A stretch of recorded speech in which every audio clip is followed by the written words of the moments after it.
Entonces, ¿cuál es el tema? Que acorde a todo lo que vimos, parece que la evolución fuera solo producto del azar, es decir, tiro dados genéticos y con mutaciones y crossing over, si los dados son buenos me adapto y sigo viviendo, y si no, fallezco, no genero descendiente.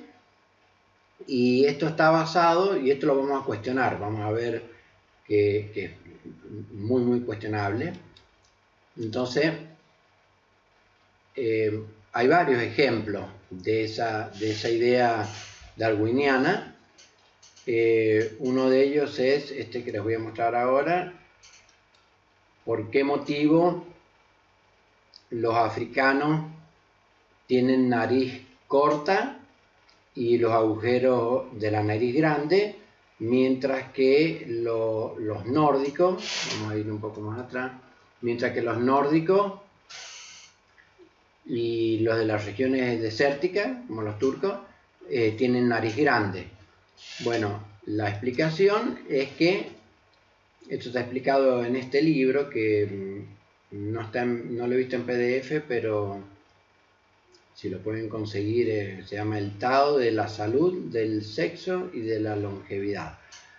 Y dice: en el interior de la nariz tenemos 3 grandes protuberancias que agitan y desvían corrientes de aire que entran para volverla turbulenta, y esas protuberancias, denominadas turbinatos, también humedecen y calientan el aire para que no afecte a los sensibles pulmones con su frialdad y sequedad. Es decir, el aire tiene que llegar a los pulmones tibio, no puede llegar helado, porque eso es una de las cosas que genera enfermedades, y sequedad. Por eso justamente se usan los humidificadores para evitar esta sequedad. Entonces, los nórdicos, que están en regiones frías, ¿por qué tienden a tener nariz más larga? Porque una persona tuvo, por ejemplo, 2 hijos, uno con nariz más larga y el otro con nariz más corta, y el que nació con nariz corta, ¿qué pasó? Que no hubo suficiente tiempo para que estos turbinados calienten el aire, entonces le llegó muy frío a los pulmones, se murió y no generó descendientes, mientras que el que tuvo nariz más larga generó descendientes. Entonces a través de generaciones cada vez va aumentando más el tamaño de la nariz.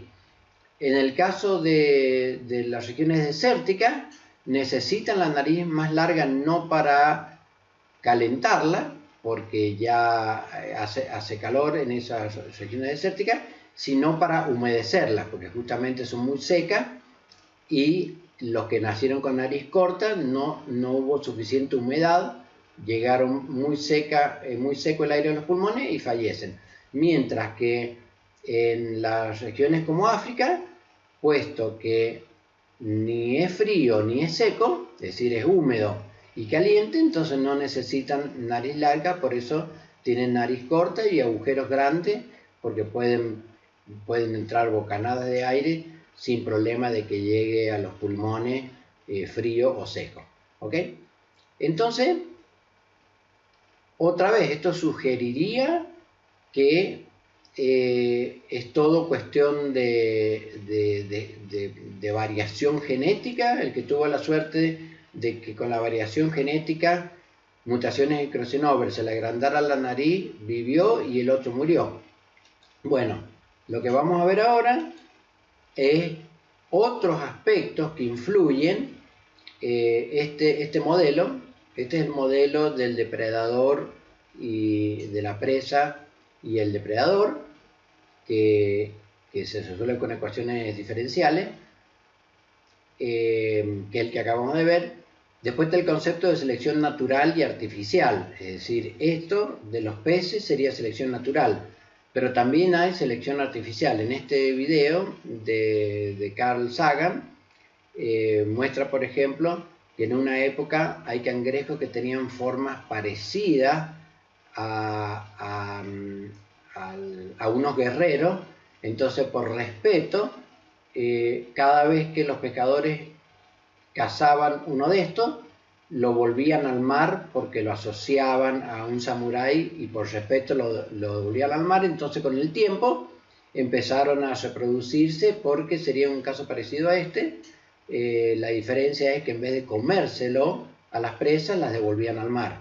Entonces, bueno, y ahora con toda la variación genética que hay, se favorecen cultivos, se favorecen razas de animales, entonces cada vez hay más selección artificial frente a la selección natural.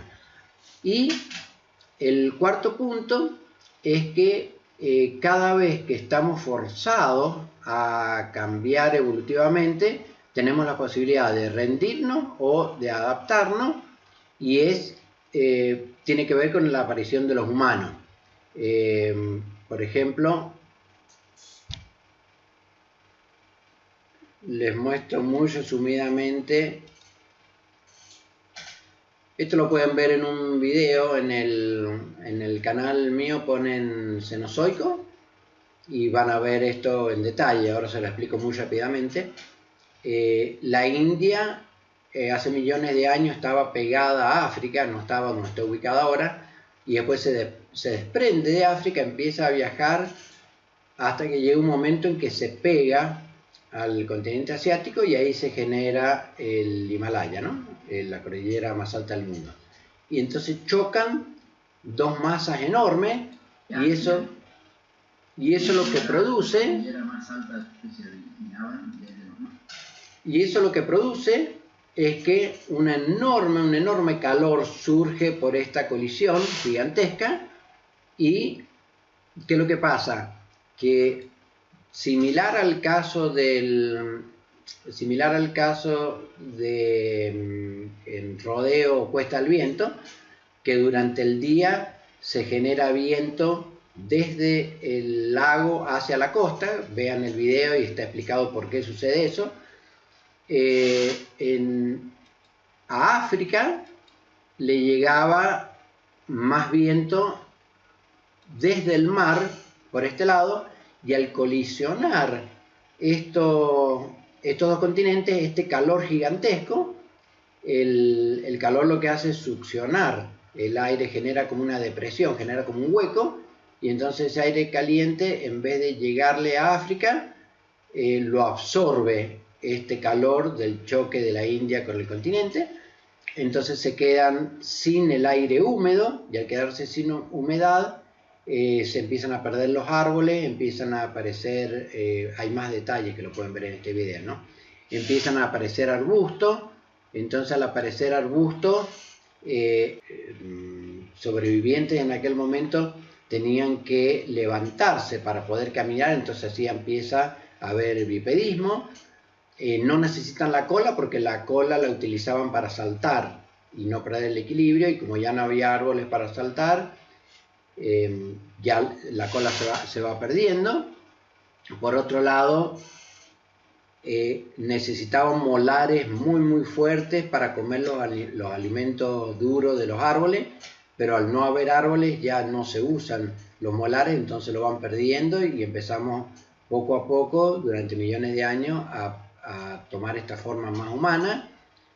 Después con los palitos, como ya no tenían el alimento de los árboles, tenían que confinarse a comer de lo que dejaban otras especies, y utilizaban palitos para sacar la proteína, y con la proteína iban aumentando el cerebro. Bueno, la posición vertical cambia las cuerdas vocales, entonces empiezan a tener un sistema que les permite hablar. Bueno, y lo relevante, entonces empiezan a desarrollar áreas motrices del lenguaje, como el área de Broca, sector cognitivo, como es el área de Wernicke. Y lo importante acá en relación a, bueno, comienza la vista tridimensional. Todo esto comienza con los primates, pero luego después nosotros lo heredamos. Y lo importante en relación a redes neuronales es que se empiezan a desarrollar las redes neuronales. ¿Por qué motivo? Porque, por ejemplo, un hombre puede estar ciego porque tiene problemas en los ojos, por ejemplo, en la retina, en cualquier parte del globo ocular. También puede estar ciego porque los nervios ópticos están dañados. Entonces el ojo está sano, pero la señal no llega a la corteza visual que está aquí atrás, o le han dado un golpe con un martillo acá atrás en la corteza visual, por lo tanto la información llega pero no se puede procesar. Bueno, si esto lo relacionamos con informática,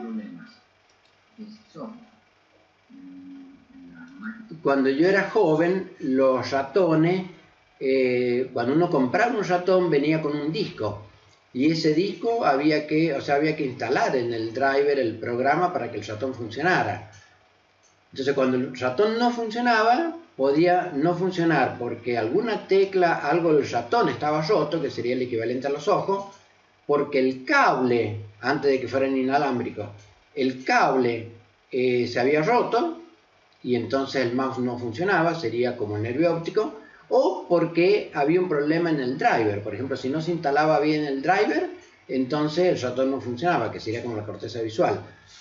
El tema es que cada vez que hay una ventaja genética, por ejemplo, los ojos pasan de estar al costado a estar al frente, eso permite la vista tridimensional, pero eso no significa que inmediatamente vamos a poder ver en forma tridimensional como vemos nosotros, sino que tienen que pasar muchísimo tiempo para que las redes neuronales aprendan a ver tridimensionalmente. O cuando con los primates aparece el dedo ponible, porque antes los mamíferos tenían garras, este dedo ponible me va a permitir agarrar cosas, pero no por el hecho de que aparezca un dedo ponible yo ya voy a saber manejar herramientas, sino que otra vez tienen que desarrollarse las redes neuronales para lograr esas habilidades. Bien, con esto entonces lo que me parece relevante a partir de esto, que un problema como fue por ejemplo el choque de la India con el resto del continente, que hace morir millones y millones de primates, sin embargo fuerza a que los pocos sobrevivientes evolucionan a humanos, lo cual, si eso fue para mejor o para peor, ya eso es una discusión más compleja.